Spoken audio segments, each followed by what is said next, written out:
చాలా సంతోషం.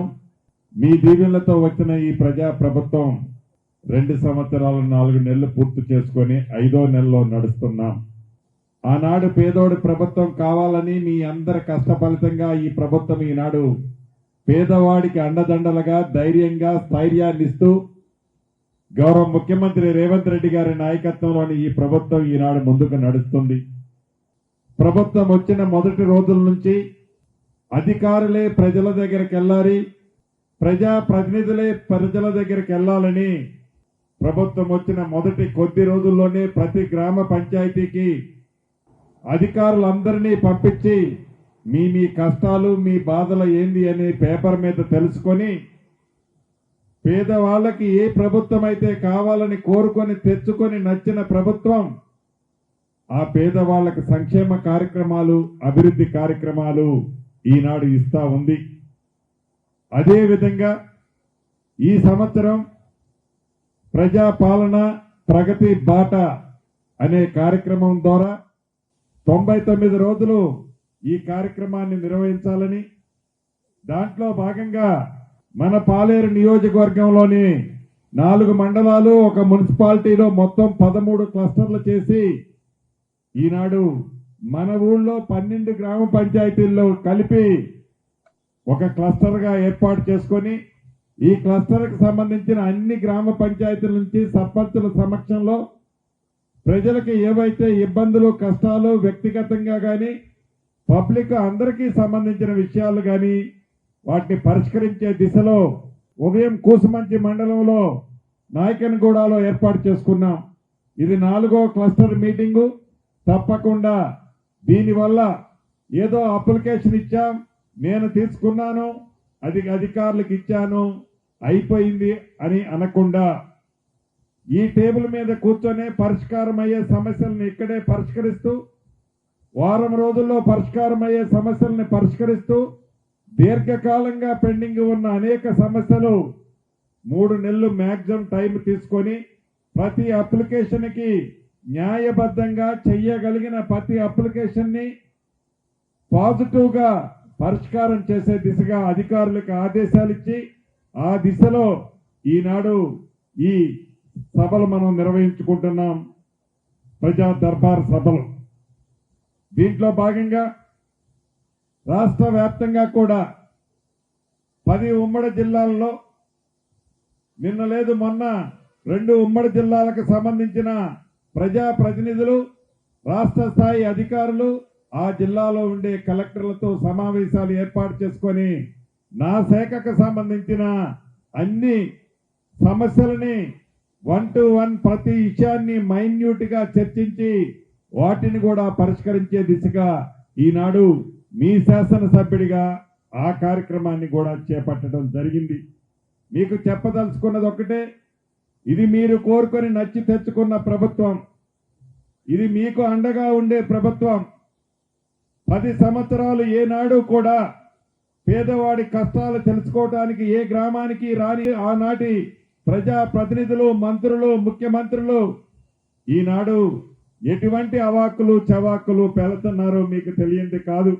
ఆనాటి ధనిక తెలంగాణ రాష్ట్రంలో పేదవాడికి ఇల్లు ఇవ్వాలనే జ్ఞానం కూడా లేకపోతే మీరెన్నుకున్న ఈ ప్రభుత్వం వచ్చిన మొదటి సంవత్సరంలోనే 4.5 లక్షల రాష్ట్ర వ్యాప్తంగా ఇచ్చి మన నియోజకవర్గంలో 3,500 ఇచ్చి మన ఆరంపల్ల గ్రామానికి కూడా 109 ఇళ్లు ఇవ్వటం జరిగింది.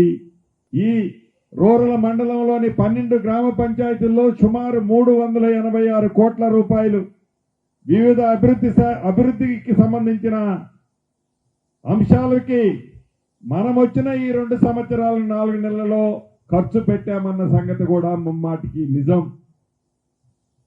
ఆనాటి ప్రభుత్వ పెద్దలు వారి పదవులు కాపాడుకోవడం కోసం, వారి ఖాతాలు నింపుకోవడం కోసం, వారి స్వార్థం కోసం ప్రభుత్వాన్ని వాడుకున్నారే తప్ప పేదవాడి కష్టం తెలియని ఆ ప్రభుత్వాలు ఈనాడు ఈ ప్రభుత్వాన్ని విమర్శిస్తున్నారు. ఒడ్లు కొనటం లేదనో, మొక్కజొన్నలు కొనటం లేదనో అవాక్కులు చవాకులు పెడుతున్నారు. రైతులకు అనేక సందర్భాల్లో చెప్పాం. ఆనాటి పెద్దలు అన్నది మీకు ఇంకా గుర్తుంది, చెవుల్లో మారు మోగుతుండుంటది. ఒరేస్తే ఊరి అన్నది మేమా మీరా? ఒరేస్తే ఊరని మీరు చెప్తే ఒరేసిన రైతన్నకి సన్న ఓట్లకి మద్దతు ధరతో పాటు ఈ ప్రభుత్వం 500 రూపాయలు క్వింటాల్కి ఇచ్చింది. ఈ ప్రభుత్వం నిజం కాదా? రైతు రుణమాఫీ కార్యక్రమం ద్వారా 1,00,000 రూపాయలు నువ్వు రుణమాఫీ చేయడానికి 10 సంవత్సరాలు పడితే ఈ ప్రభుత్వం వచ్చిన మొదటి 10 నెలల్లోనే 20,656 కోట్ల రూపాయలు 25 లక్షల మంది రైతన్నలకు రుణమాఫీ 2 లక్షల వరకు ఈ ప్రభుత్వం చేసింది. నిజం కాదా? రైతుల మీద ముసల కన్నీరు కారుస్తూ ప్రేమను చూపిస్తూ కపటి మాటలు అబద్ధాల మాటలతో ఒళ్ళంతా విషాన్ని నింపుకొని ఆ విషాన్ని చిమ్ముతూ మాకు అధికారం జారిపోయిందని మళ్ళీ అధికారం చేపట్టడం కోసం అనేక కుట్రాలు మీరు పన్నుతున్న సంగతి రాష్ట్ర ప్రజానికానికి ముఖ్యంగా నా పేదంటి ఆడబిడ్డలకి అన్నదమ్ములకు తెలుసన్నది మీరు మర్చిపోవద్దని కూడా ఈ వేదిక ద్వారా వారికి తెలియజేస్తున్నాను.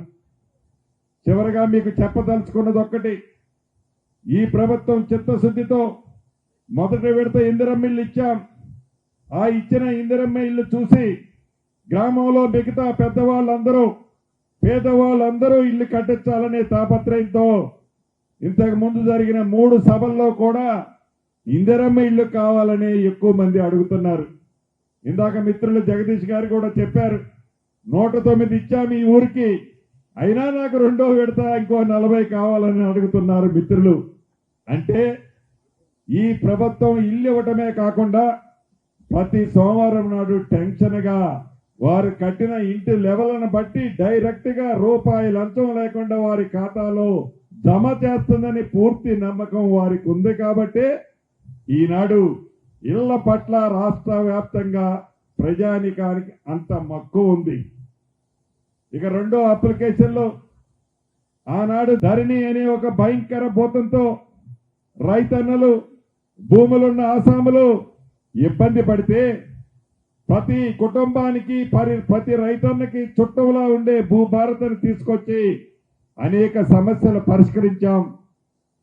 సాదా వైనామాలకు సంబంధించిన అంశం కూడా రాబోయే ఒక 35-40 రోజుల్లో ఏవైతే న్యాయమైనవి ఉన్నాయో వాటిని కూడా పరిష్కరించాలని రాష్ట్ర వ్యాప్తంగా ఉన్న జిల్లా కలెక్టర్ని ఇప్పటికే ఆదేశించాం.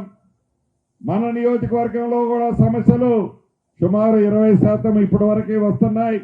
ఆ సమస్యలను కూడా తప్పకుండా పరిష్కరిస్తూ ఆసరా పెన్షన్ లాంటి అనేక అంశాలని ఈ ప్రభుత్వానికి తెలుసు.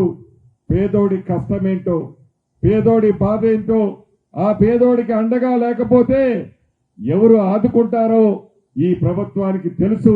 ఈ ప్రభుత్వం పేదవాడికి నిరంతరము అండగా ఉండే ప్రభుత్వం అని మరొక్కసారి చెప్తూ ఇంత అద్భుతంగా ఈ కార్యక్రమాన్ని ఏర్పాటు చేసిన స్థానిక నాయకులకి, సర్పంచ్ గారికి, అధికారులకి ప్రతి ఒక్కరికి పేరు పేరున కృతజ్ఞతలు చెప్తూ గ్రామాల వారీగా మీ గ్రామానికి సంబంధించిన వారు వచ్చినప్పుడు సర్పంచ్ గారు నా పక్కన కూర్చుంటాడు.